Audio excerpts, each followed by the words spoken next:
Greetings from Tokyo, my dear friends. This is Daisuke, and I very much hope that this video finds you well and in good spirits wherever you are in the world.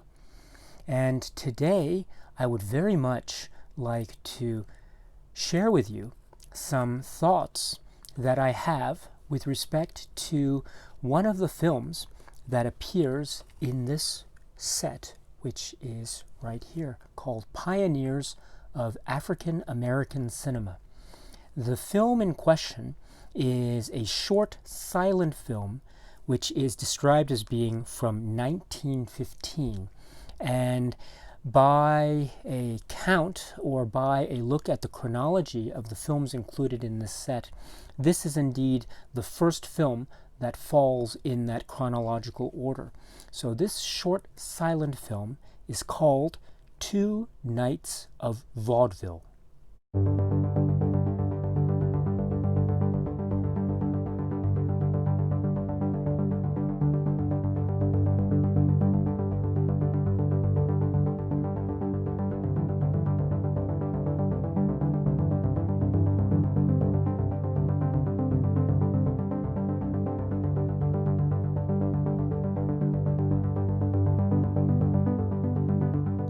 So before I begin, I should mention that this film, Two Nights of Vaudeville, and the other films that are included in this curated selection of films that is in this series called Pioneers of African American Cinema, can be found, of course, in this Kino Classics Blu-ray set. It can also be found in the corresponding set released by the BFI, I believe.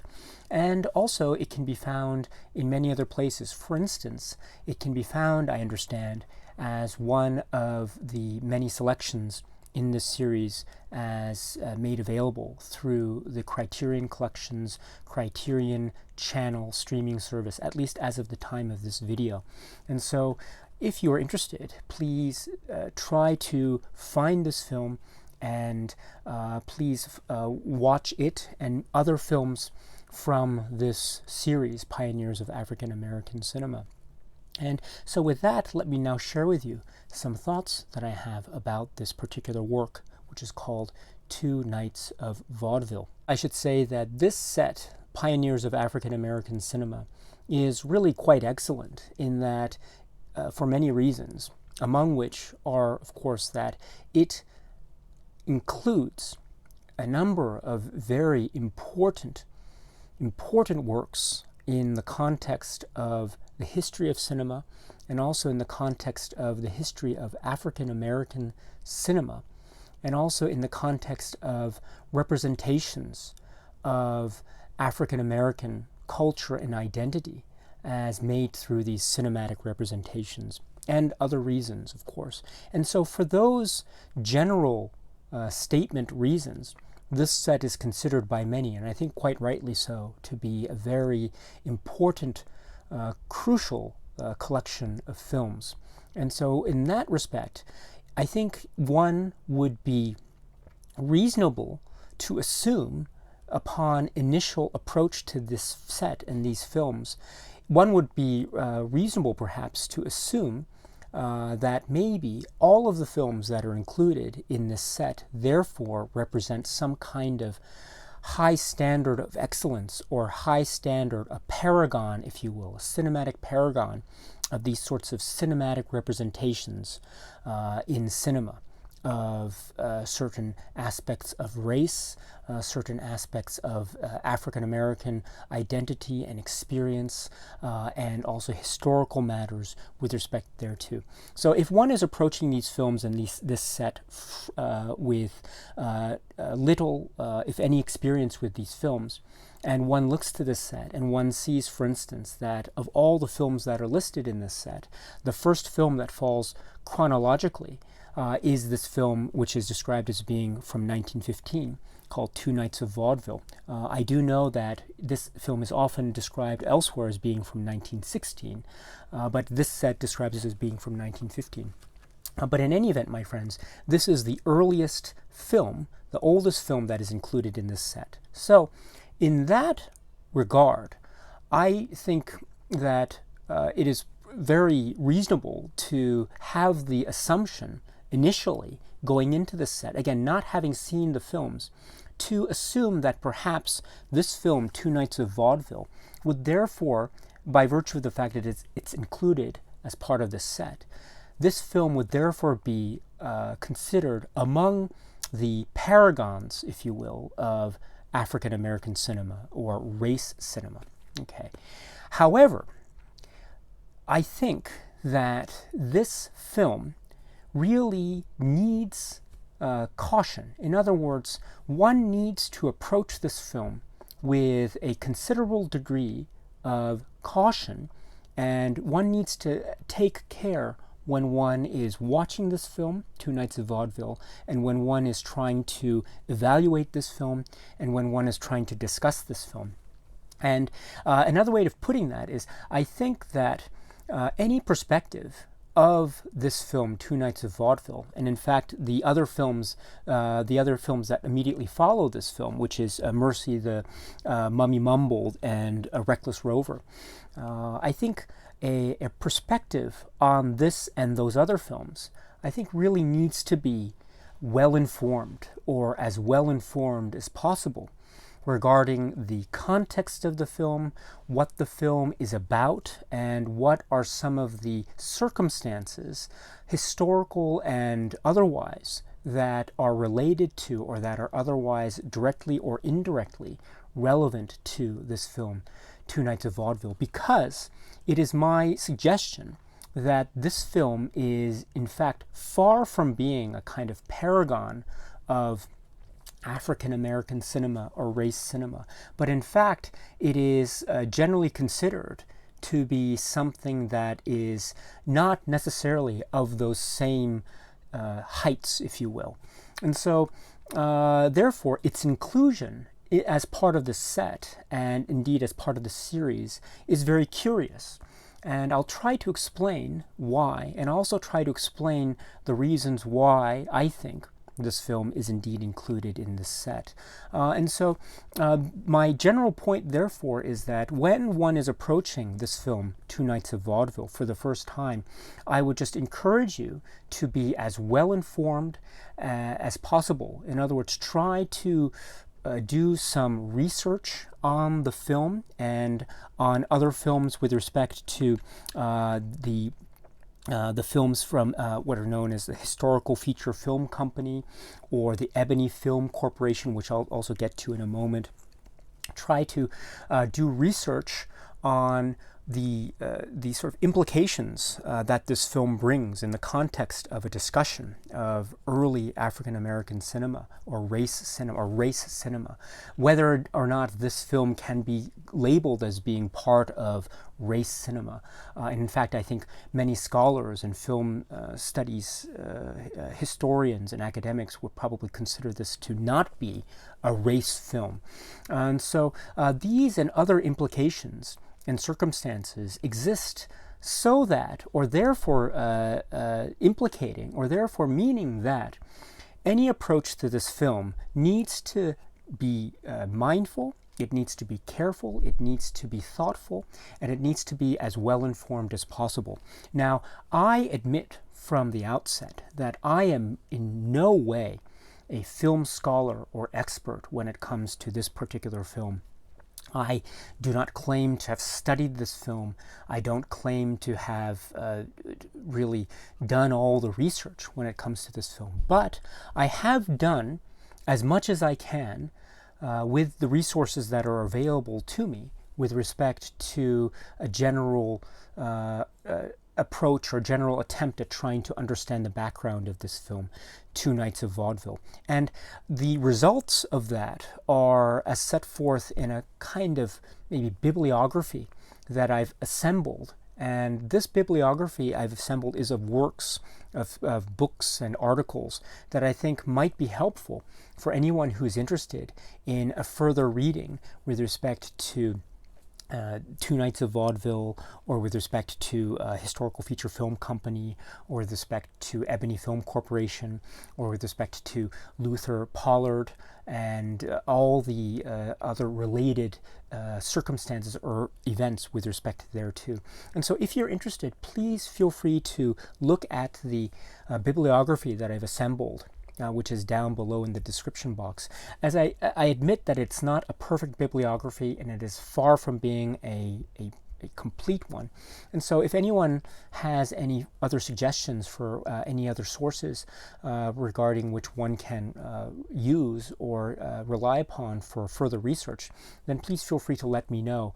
Again, the bibliography that I include below is not meant to be a definitive one, but it's just meant to be, if anything, a starting point.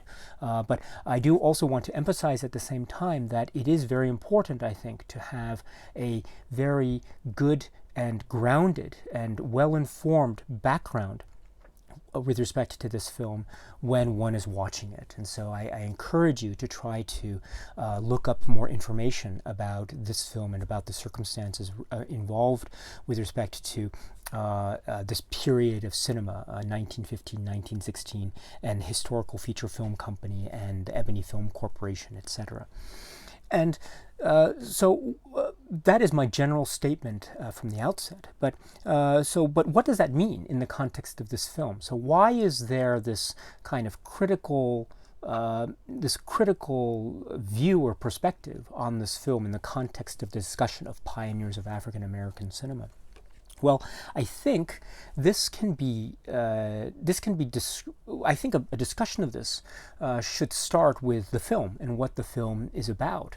Now, the film is essentially about a pair of African American men, these young men who happen to find fallen on the ground 3 tickets to a vaudeville show.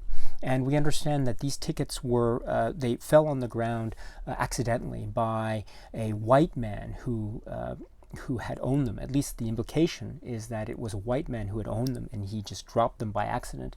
And then these 2 young black men come along and they pick the tickets up, and they find the tickets, and they decide to go to this vaudeville show by inviting another person. Now, this film stars Jimmy Marshall, Frank Montgomery, Florence McLean, and Burt Murphy. And Charles Musser, in his essay, which is called Race, Cinema, and the Color Line, which is included as part of the booklet, which is included with the Kino Classics release, indicates that the young men are, what he says, probably the actors Murphy and Marshall. And then the woman who accompanies them, because there are 3 tickets, so they're a trio. So the woman who accompanies them to the vaudeville show is Florence McLean. And so we have these 3 African Americans who go to this vaudeville show. And when they go, they dress up in a kind of this sort of fancy dress up. And then they go to the show, and we see that there are box seats, and we see that the show is already going on, and we see a singer that is just finishing as the trio are entering the theater and going into their seats. And then we next see a contortionist, someone who can bend her body in all sorts of shapes. And then we see a juggler who's doing a performance on the stage. And all along the way, we don't see any glimpses of the other members of the audience, I think, but we do see the 3 African Americans who are responding in a very sort of boisterous, loud way to the various performances. And paired with this, there is also a little conceit that is going on outside the stage door. At the same time, there is a little dog, a little black dog that is trying to get in, but is essentially denied access and denied entry into the theater, except at the very end when it manages to get in, and it runs across the stage during the juggling act, and it rejoins the trio, and certain sort of comic hijinks ensue. And then the second half of this short silent film is essentially the trio or specifically the two young men who decide to hold their own vaudeville show. And then what they do is they assemble a black audience and they put on a vaudeville show of their own.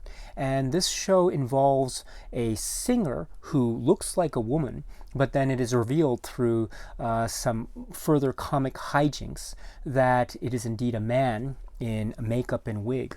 And then there's another act involving acrobats and physical prowess in terms of twirls and spins on stage, followed by an act involving a large barrel. And along the way, the audience becomes rowdier and rowdier to the point of causing more comic hijinks and a kind of comedic farce type of chaotic hijinks ensues to comic effect, thus ending the film. And so this is, in essence, the story of Two Nights of Vaudeville. And so when one is listening to this summary that I've given, or when one is watching the film itself and watching it as a sort of slapstick comedy farce, then one might think, at least initially, one might think that this is a sort of innocuous comedy that is, as I say, reliant on a sort of broad physical slapstick humor that is sort of a kind of slapstick humor that we might have seen or we might see in other silent films of this period or a similar period. So that is one initial approach to this film, of course. However, we have to keep in mind that this is a film that is being produced by a company, a production company called the Historical Feature Film Company. And Charles Musser describes the Historical Feature Film Company as being in Chicago. And this is very significant. Now, in the bibliography, which I've described below, there are a number of sources that I've cited. So one of the sources is by Gerald Butters, and another source is by Jacqueline Najuma Stewart. The Stewart book is called Migrating to the Movies. And they also cite, they both cite Henry T. Sampson, who authored the book Blacks in Black and White, a source book in black films. And the reason why I bring up these sources in particular is that Stewart and Butters, citing Sampson, both describe a general history of the Historical Feature Film Company or Corporation. Historical Feature Film Company. And they describe it as being a white-owned production company that made films in this period of 1915 through 1917. And the films that they made that are on record are A Natural Born Shooter, Money Talks in Darktown, Aladdin Jones, and this film, Two Nights in Vaudeville. And so this is very significant because we have to understand that there was a reaction to these kinds of films, including this particular film, Two Nights of Vaudeville. And some of the reaction to this film was rather negative. In other words, there were significant portions of the African American film viewing community who considered these films, including Two Nights of Vaudeville, to somehow be promoting a sort of negative, stereotypical depiction of African Americans on cinema. And what were these? So, for example, the idea that the two young men seemed to be uncouth. They seem to be uncivilized when it comes to the vaudeville performance. They have to rely on picking up the tickets themselves rather than purchasing their own. When they go to the theater, they're somewhat boisterous and loud. And the second half of the film involves putting on their own show, which involves signs that have misspellings that could be seen as being characterizations or mocking of kind of dialect, if you will, and so on and so forth. And so these depictions of these particular people in the film were considered by some, or perhaps by many, to be insulting depictions, negative reinforcement of negative racial stereotypes of African Americans in cinema. And this is further discussed by Stewart and by Butters and by Charles Musser and others in respect of how this film and subsequent other films from the Ebony Film Corporation, how these films in general were regarded and how they were treated as recorded in historical record based on the Chicago Defender newspaper. And to make a long story short, the Chicago Defender newspaper and its critic Tony Langston really publicly came out against these films. And there were also recorded instances of members of the public who wrote into the Chicago Defender and who just expressed their disapproval of these kinds of films. Again, the Historical Feature Film Company films and the Ebony Film Corporation films. And I will mention in subsequent videos, but it is my understanding that the Historical Feature Film Company films from 1915 to about 1917, including Two Nights of Vaudeville, were subject to re-release in cinemas, and then they were also acquired by the Ebony Film Corporation, and they were then subsequently re-shown with the label of Ebony Films. And so they are often described, and Two Nights of Vaudeville, I understand, is often discussed academically in the context of Ebony Film Corporation films and Luther Pollard, which is why I think the discussion of this film, Two Nights of Vaudeville, as we find it in the Charles Musser essay, Race, Cinema, and the Color Line, does discuss it in the context of Luther Pollard and Ebony Film Corporation. And that is why I think that the film is also described in the filmography that is included in this booklet as being, quote, produced by the Ebony Film Corporation, Chicago, Illinois, produced by Luther Pollard. And so I think that's the reason why. Again, I'm not an expert, but my understanding based off of the materials written by Butters is that these films were produced by the Historical Feature Film Company, but were then either released or distributed subsequently, or then acquired and then marketed subsequently as Ebony Film Corporation films. And so I think that's where the commingling, if you will, of this film together with the subsequent Ebony Film Corporation films, that's where this comes in. And I think that's why a discussion of this film oftentimes can be found in a discussion of the Ebony Film Corporation films in general, which, as I say, we will talk about in subsequent videos. But the point is that this film was seen to be one that was sort of a negative portrayal of racial stereotypes. And this was a contemporary view at the time. And I should point out, too, that this company, this production company, the Historical Feature Film Company, and then the later company called the Ebony Film Corporation, are described by scholars like Butters and Stewart and Sampson to be white-owned. And so therefore, the implication of that is that these films were thus shown and marketed to not only black audiences at the time, but also white audiences at the time. And with that in mind, I think it is very reasonable to see how some people in the African American film community at the time would look down upon this film and subsequent other films of this particular section or subsection of cinematic history. And because of these depictions, which I think could be seen to be negative, we also have to remember the time in which this film is being released. So as I say, this is being described as being a film from 1915. I know other sources sometimes describe it as being from 1916, but in any event, 1915, 1916.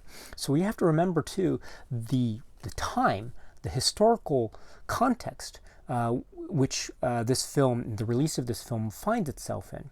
Okay, so 1915 was the release of the film Birth of a Nation, right? The D.W. Griffith film, Birth of a Nation. There was also Woodrow Wilson is President of the United States. The Great War, World War I of the Great War, is going on, and the United States will, of course, enter the war in a couple years from now, but still, it is still going on. But domestically, and in terms of race relations in the United States, again, I'm no historical scholar, but just generally speaking, we are talking about post-Reconstruction following the end of the Civil War. We are also talking about Jim Crow era, and so this means the sort of imposition or the establishment of segregation policies, and we also know how far these segregation policies carried all the way up to certain levels of Woodrow Wilson's government. And so, and we will also see a couple years from now U.S. entry into the war. And we will also see a further development of the migration of African Americans from the South to the North, and for labor opportunities and such, as far as other things as well. And this will later lead to racial tensions and race riots, etc. So there, and this and more is forming the general backdrop of the release of this film.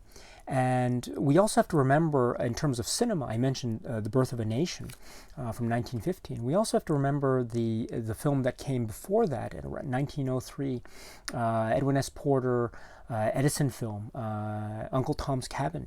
And so Uncle Tom's Cabin and Birth of a Nation were the sort of most famous or infamous portrayals of African Americans in cinema up to this point. And this is the time that we find this film, Two Nights of Vaudeville, being released, again, to both white audiences and then to black audiences, produced by this company that is white-owned. Now, I should say also that there are some other aspects of the film that I think can be described in other ways. In other words, not all of the film is 100% negative. For instance, the scholar Gerald Butters describes the Historical Feature Film Company as being one of the first companies, first production companies of its kind that was employing black actors, an African-American cast in its films. Now, whether this is ultimately a good thing or not, one has to see the films to decide. But as I say, the interpretation of the film as containing certain racial stereotypes does exist, regardless of the fact that the cast may have been made up of African American actors. But that is a point that the scholar Butters does bring up, and I think that is not insignificant. The other thing that we have to remember is that I mentioned Gerald Butters here as well, but we also have to remember that in general, not only did we have a sort of negative assessment of this film in contemporary times, at least as shown by the records that are indicated in the Chicago Defender, but also there has been an academic assessment of this film, for the most part, that also seems to cast a negative light on this film, at least in the context of an academic discussion of African American cinema during this time. And so, for example, there is a debate, or not a debate, but there has been a general consensus as to the way in which these films did indeed have regressive racial depictions, or that they promoted, or that they included negative racial stereotypes. I think the most recent example of this in academia is the text which is called Oscar Micheaux and His Circle, African American Filmmaking and Race Cinema of the Silent Period, from 2001. And this was edited by Pearl Bowser and Jane Gaines and Charles Musser, about Oscar Micheaux works, and also other race films and other African American filmmakers that were contemporary to Oscar Micheaux during this time. And so there were other filmmakers and other films discussed in this compendium, or in this discussion of films, this curated discussion of films. However, I should note that in the introduction to this edited work, the authors make a point to say that there were also the films of the Historical Feature Film Company and the Ebony Film Corporation, but that the authors purposely decided to not include any of those films in their work, Oscar Micheaux and His Circle, because of the racial stereotypes that were depicted in these films, at least according to what they say in the introduction. And this was in 2001. And so there has been this trend in academia as well, all the way up to recent times, to view these films in a negative way. And so, therefore, thinking of that, it is very interesting to see this film, Two Nights of Vaudeville, and some of the other Ebony Film Corporation films. It is very interesting to see this film included in the African American, Pioneers of African American Cinema set. Now, this brings me to another, I suppose, development, if you will, of academic thought and trends in academia. Because in 2005, Jacqueline Najuma Stewart's book, Migrating to the Movies, Cinema and Black Urban Modernity, was published. And Professor Stewart, in that book, among other discussions, does talk a little bit about the Ebony Film Corporation films.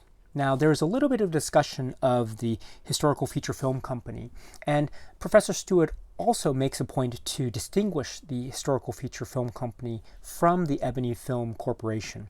And so she makes that distinction, again, based off of the scholarship provided by Henry T. Sampson.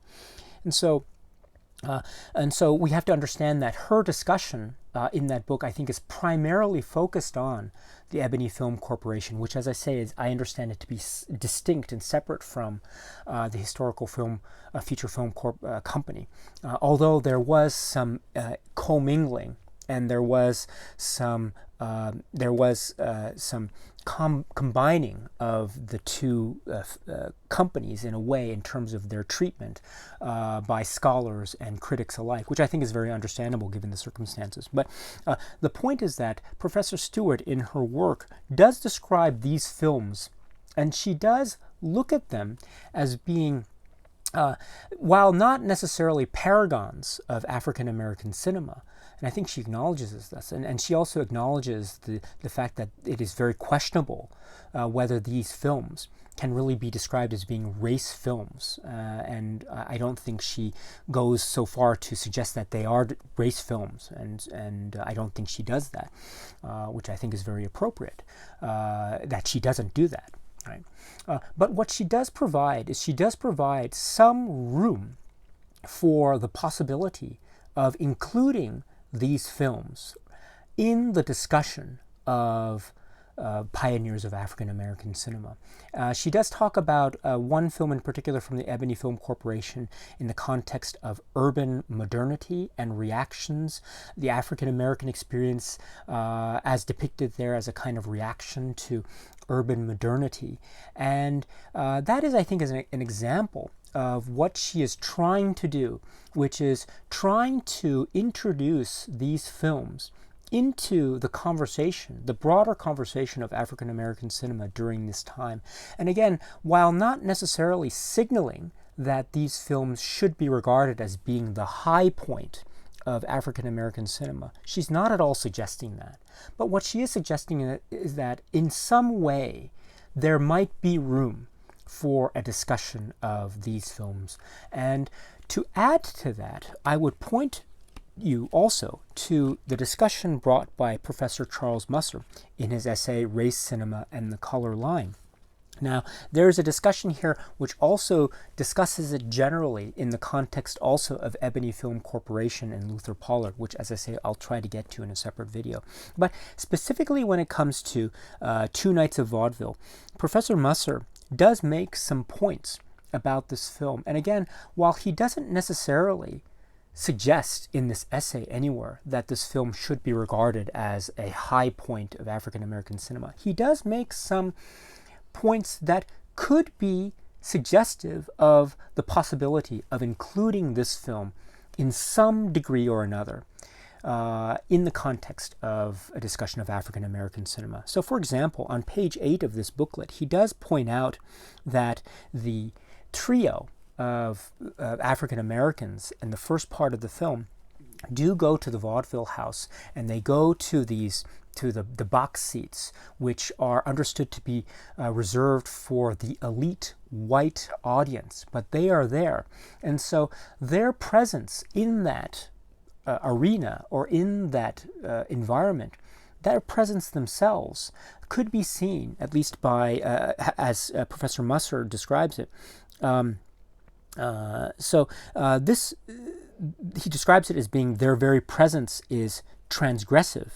And he also describes it that given that their very presence is transgressive, black spectators can potentially savor the comic aggression directed against the norms of this vaudeville house.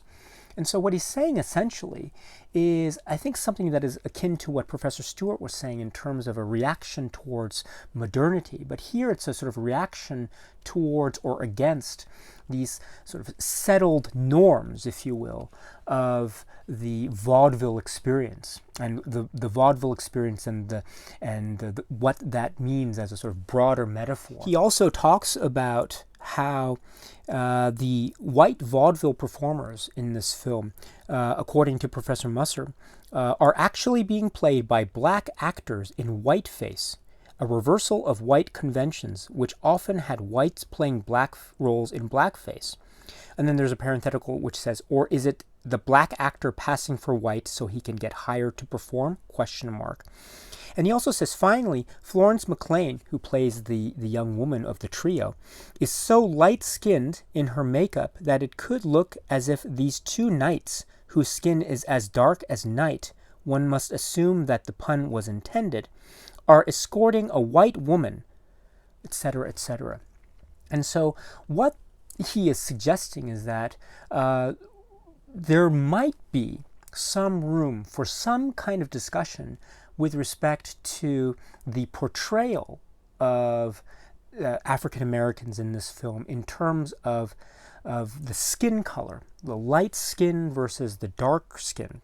And we see this kind of theme play itself out in other examples of African American cinema that we find here. Perhaps one of the most notable examples is the films of Oscar Micheaux and Within Our Gates, etc. Now, I'm not suggesting that Charles Musser is making the suggestion that therefore Two Nights of Vaudeville reaches the same levels of complexity when it comes to these nuanced issues of depictions of African Americans on screen.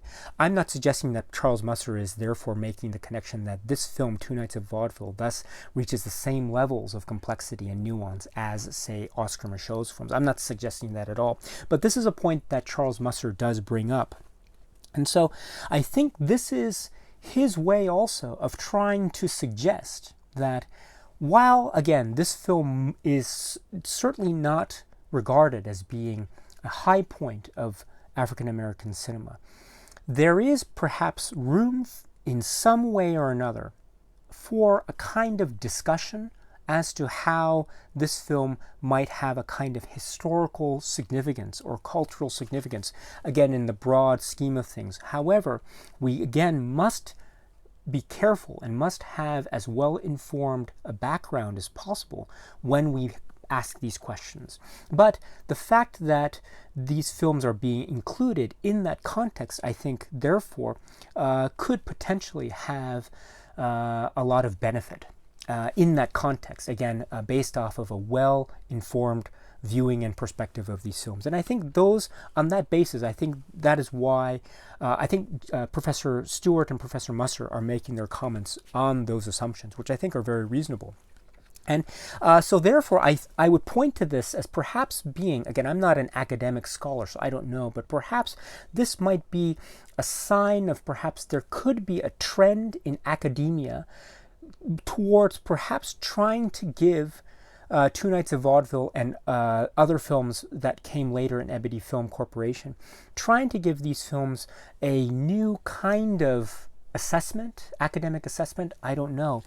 I mean, it is also, should be pointed out that the curators of this particular set are Professors Stewart and Musser.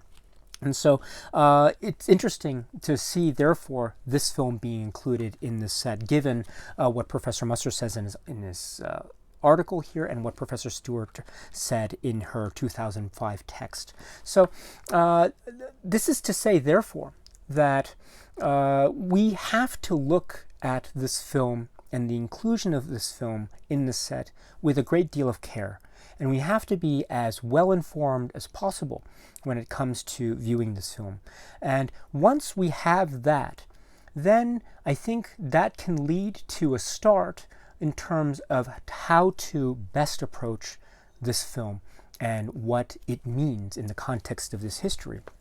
And therefore, I see the inclusion of this film in this set as being a potentially beneficial one. But once again, we must be careful and we must be sure that when we see this film and some of the other films in the set, which I will talk about in subsequent videos, we must be absolutely sure that when we see this film, Two Nights of Vaudeville, that we make sure that we understand to the best of our ability the kind of implications that are involved with this film, and also the critical consensus that has approached this film, and also the academic consensus that has more or less accompanied this film and other films of this particular sub-genre.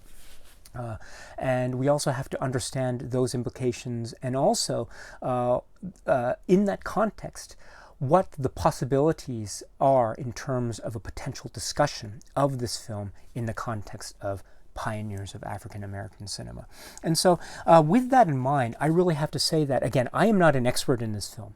I really am not an expert in this film. And so therefore, I strongly urge you to take a look as a start at the booklet, if it's possible for you to access the booklet. If not, you can take a look at some of the sources that I've cited in the description box below.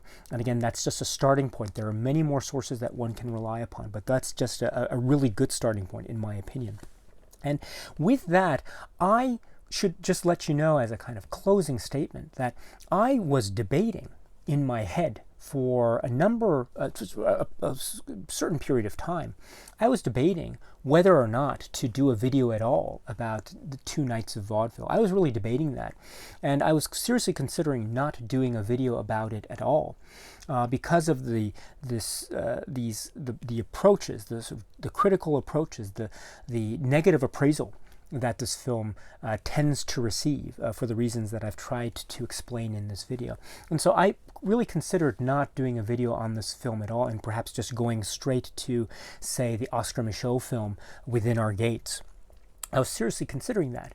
But in the end, I decided to have a video on it because I really believe that, again, just in my own crudely put way, I tried to explain my reasons for it, but again, I understand it is very crude and it is very underdeveloped, and I apologize for that. But the point that I wanted to bring up is that I really believe that it is very, very important to understand that it is important to have a certain degree of care when approaching this film and when trying to discuss this film.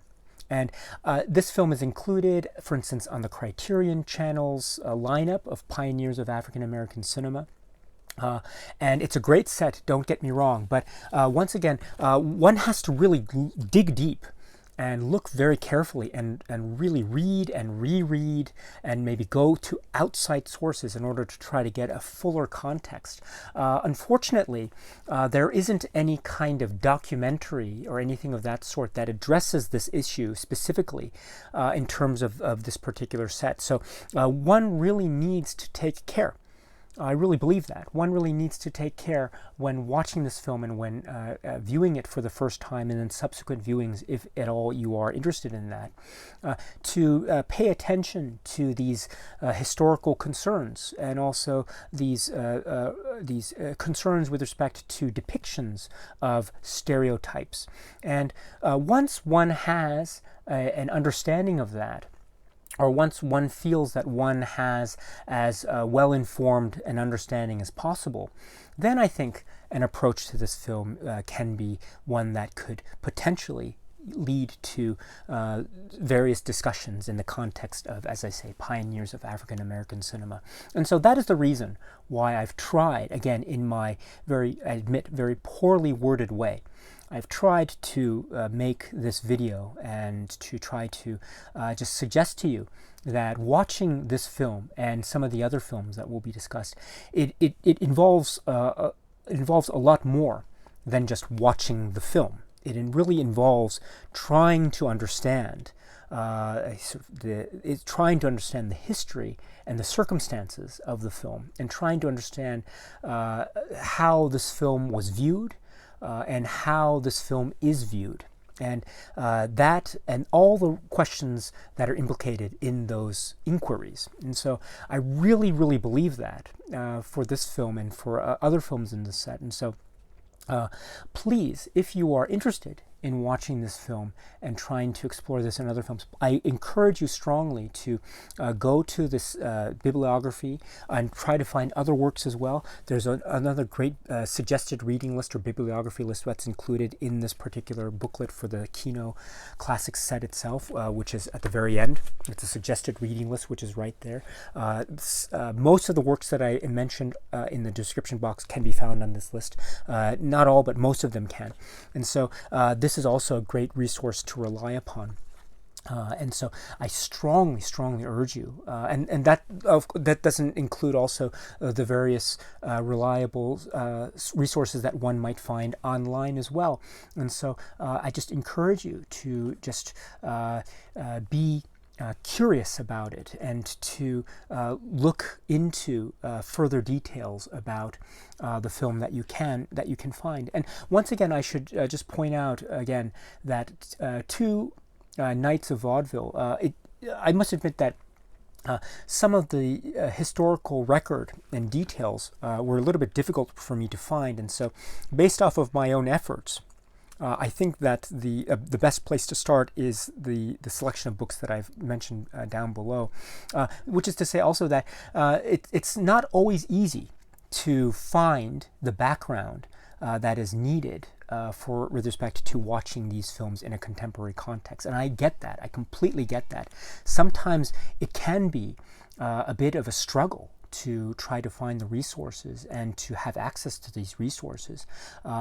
Sometimes one needs to have access to a well-stocked library, English texts, and sometimes that's not possible. Sometimes one needs to rely on online resources. Maybe one needs to rely on trying to purchase them through online sites, etc., which can get expensive, etc. So I get that.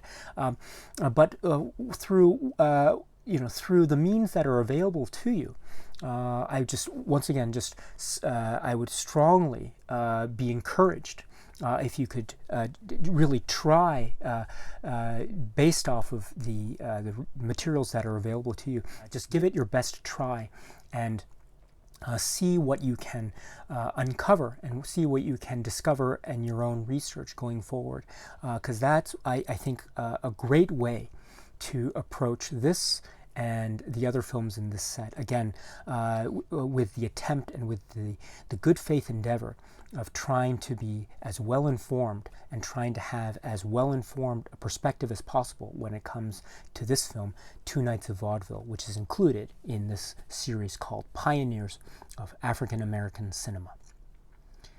Okay, my friends, so that's it for now with respect to this, and I will try to continue this going forward. And so until we meet again, please be happy and healthy and well, and please keep on watching a lot of great, great movies. Thank you once again for your time, my friends, and cheers.